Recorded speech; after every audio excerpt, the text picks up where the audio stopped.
According to legends, the original Mandalorians were not humans like we see in the Mandalorian show and the animated Star Wars shows.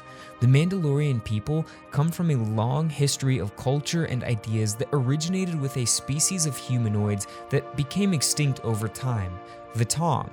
Stay tuned through the video because I think that the Taung story could foreshadow the fate of the Mandalorian people in the show.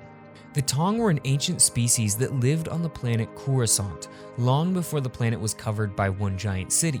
These gray-skinned aliens were about 2 meters in height and were raised to fight from an early age. They viewed battle as a source of honor for themselves and their gods.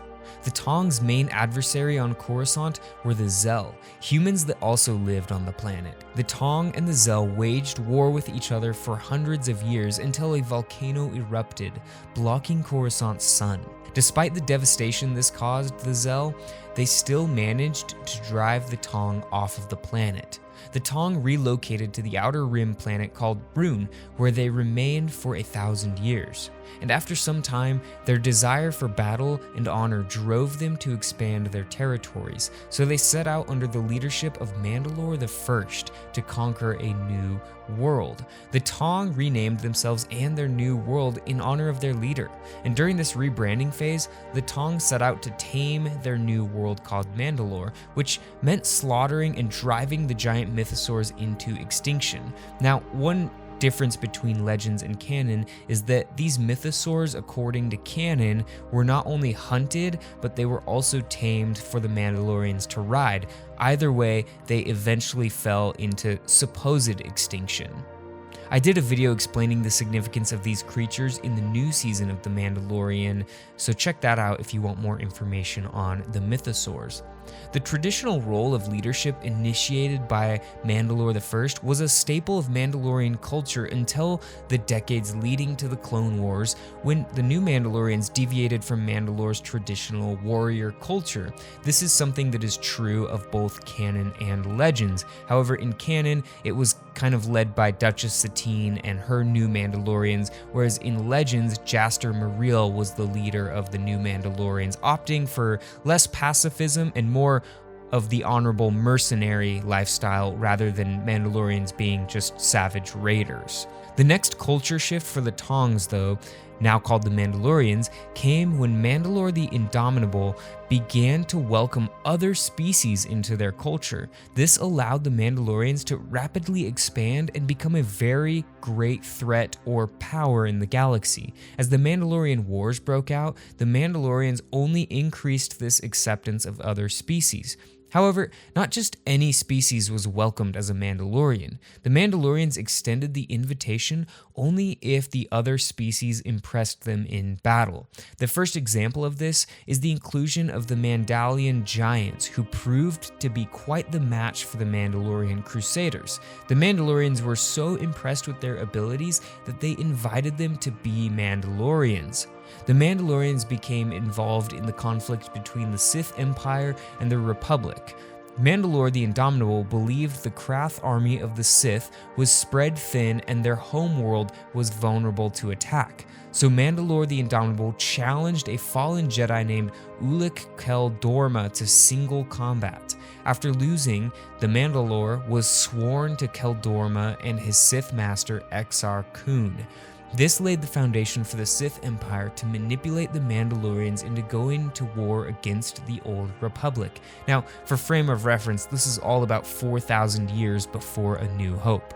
In the Mandalorian show, the Armorer mentions Mandalore the Great, which many of us Legends fans believe could be the same character as Mandalore the Ultimate. This was the Mandalorian warrior who led the Mandalorians against the Old Republic but was defeated by the Jedi Knight Revan and his friend Malak. He probably deserves a video of his own. As a result of the devastating Mandalorian War, most of the Taung had been killed and drifted into extinction, much like the Mythosaurs. However, their legacy was maintained through the strong culture of Mandalore. Their ways were preserved by all of the other species, particularly humans who had been welcomed into their warrior traditions.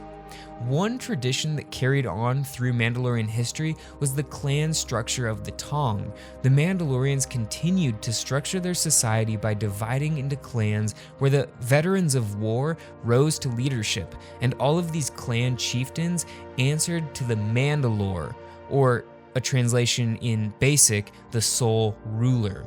I believe that the Mandalorian show is building to re-establishing the Mandalore, or sole ruler of the Mandalorian people. I think that the history of the Taung can help us see that the Mandalorians need a powerful leader to unite them so that they can step into this new era of Mandalorian culture. Now, the revelation of the Mythosaur confirms the Armorer's prophecy that the rising of a Mythosaur will usher in a new era of Mandalorians. This new era does not even need to be about retaking the physical planet of Mandalore. Chapter 18 showed us that there's really nothing left of the planet. But just like the Taungs, it is possible for the Mandalorians to unite and relocate to a new world.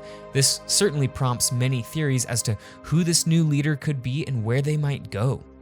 Personally, I think that Bo-Katan is the most realistic candidate for the title of Mandalore at this point in the show, at least. However, I've seen other theories including Boba Fett, Din Djarin, and even Grogu. Any of these could be fair game, but I'll say this, at this point, I don't see Din Djarin leading. I don't see any desire in him to do so.